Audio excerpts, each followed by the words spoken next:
네, 안녕하세요. 미국 주식 멘탈 케어하기 멘탈이 전부다입니다. 네, 지금 환율이요. 속절없이 하락하고 있습니다.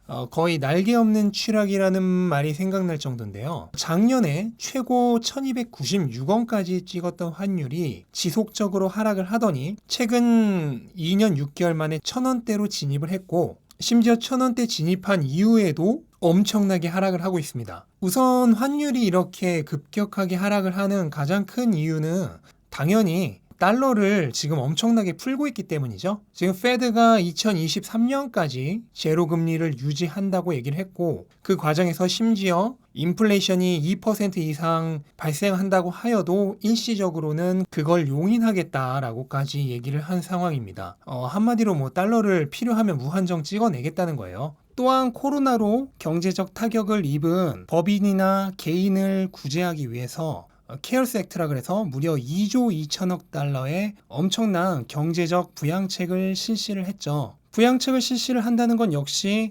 달러를 뿌린다는 의미가 되는 겁니다. 그래서 돈을 푸는 방법에는 크게 두 가지가 있는데, 하나는 통화정책이고 하나는 재정정책이죠. 최대한 간단하게 설명을 드리자면 통화정책은 중앙은행이 돈을 찍어내는 거고, 재정정책은 정부가 부채를 지고 돈을 뿌리는 겁니다. 근데 미국은 올해 그 두 가지를 대규모로 시행을 한 겁니다. 그리고 앞으로도 지속적으로 통화정책과 재정정책이 이루어질 가능성이 거의 확실시되는 상황이고요. 한마디로 달러가 전방위로 투입이 되고 있다는 얘기입니다. 그리고 세계 경제가 지금 전체적으로 회복 기대감에 젖어 있어서 이렇게 보통 경기가 좋아질 때는 사람들이 안전자산보다는 위험자산을 더 선호를 합니다. 그래서 안전한 미국 시장이 아니라 이머징 마켓, 그러니까 신흥국 시장이죠.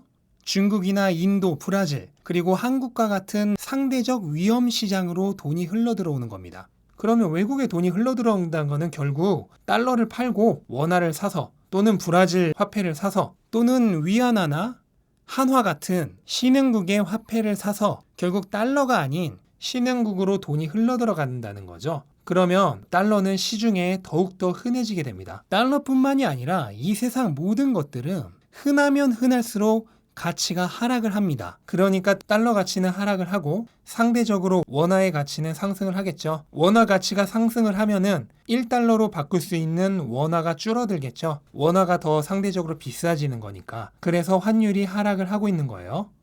현재 전문가들의 예측으로는 뉴스나 신문 같은 걸 많이 보다 보면 한 내년에 1000원대 초중반까지도 예상들을 하고 있더라고요. 그러니까 앞으로도 지금부터 심하면은 거의 10% 가까이도 더 하락을 할 수 있다는 얘기입니다. 근데 문제는 환율은 내가 컨트롤할 수 있는 게 아니잖아요. 근데 그렇게 내가 영향을 끼칠 수 없는 것에 대해 스트레스를 받게 되면 심적 고통은 물론이고 투자에도 영향을 끼칠 수 있습니다. 그럼 우리는 이러한 환율에 대해 어떠한 생각을 가져야지만 마음 편하게 즐겁게 투자를 할 수가 있을까? 그 얘기를 조금 해보려고 합니다. 네, 우선 지난 10년간의 환율 변화를 한번 살펴보겠습니다. 지난 10년간 환율은 끊임없이 위아래로 변동했지만 평균적으로는 한 1,100원 정도 선에서 머물렀다는 것을 알 수 있습니다. 한마디로 지금의 환율이 급작스럽게 환율 하락이 있어서 그렇지 10년간의 전체적인 기간으로 놓고 보면은 평균 정도에 위치한다는 걸 알 수 있어요. 그리고 또 무엇을 알 수 있냐? 환율은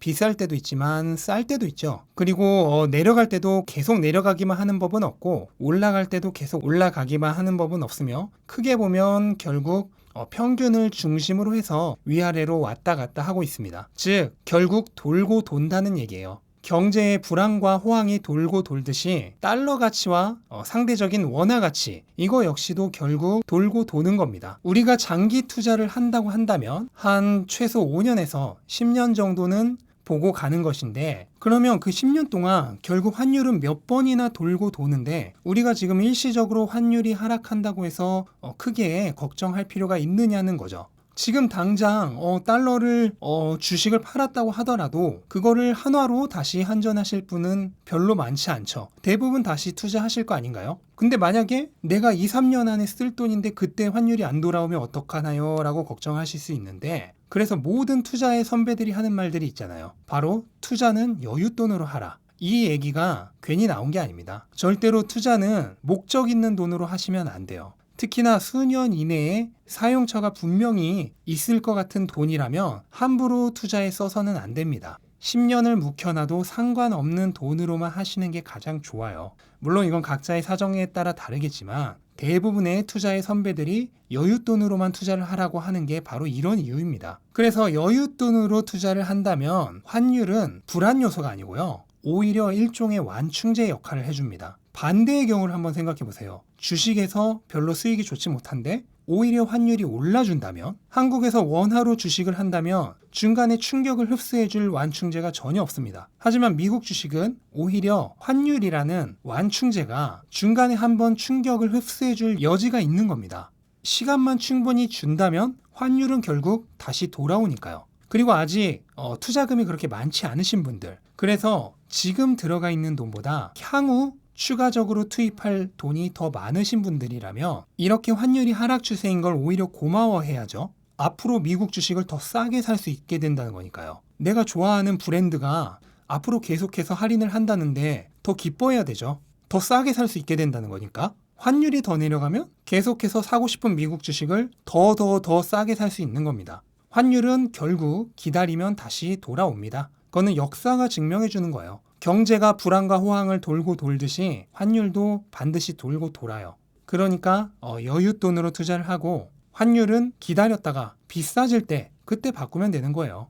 그리고 장기 투자자분들은 사실 이 환율이 몇 바퀴 돌 때까지도 달러를 한화로 안 바꿀 거잖아요. 그러니까 그냥 기분의 문제일 뿐입니다. 특히나 노후 자금 같은 걸로 생각하시는 분들은 몇 바퀴가 아니라 한 10바퀴는 돌고 나서 바꾸지 않겠어요? 그런 분들은 슬슬 은퇴 다 돼갈 때, 그것도 한 10년에 걸쳐서 환율 리스크를 최대한 없애면서 천천히 나눠서 바꾸시면 되는 겁니다. 그래서 결국 장기 투자자에게 환율은 별 의미가 없고 오히려 환율이 비쌀 때 바꾸면은 더 이익을 추가할 수 있기 때문에 오히려 투자자에게 있어서 더 유리한 거지 결코 리스크가 아닙니다. 그래서 환율이 계속 내려가서 스트레스가 된다 하시는 분들은 그걸 하나로 바꿔서 환전한 가치로 손익계산하지 마시고요. 순수하게 달러로만 손익계산을 하시는 게 좋습니다. 환율은 결국 돌고 돌기 때문에 기다렸다 달러가 유리해졌을 때 그때 바꾸면 그만입니다. 네, 환율 때문에 걱정하시는 분들이 많이 계셔서 오늘 환율에 대해서 조금 얘기를 해봤고요. 결국 중요한 건 환율이 아니라 내가 투자하고 있는 기업의 미래 가치입니다. 그게 중요한 거예요. 환율은 나한테 유리해졌을 때 바꾸면 되지만 기업 가치는 잘못 판단할 경우 되돌릴 수 없습니다. 그러니까 내가 투자하는 기업 가치만 보시고 환율은 부차적인 것으로 보셔도 될 것 같습니다. 네, 영상 여기까지로 마치겠고요. 영상 도움되셨다면 구독과 좋아요 부탁드리고 이만 마치겠습니다. 감사합니다.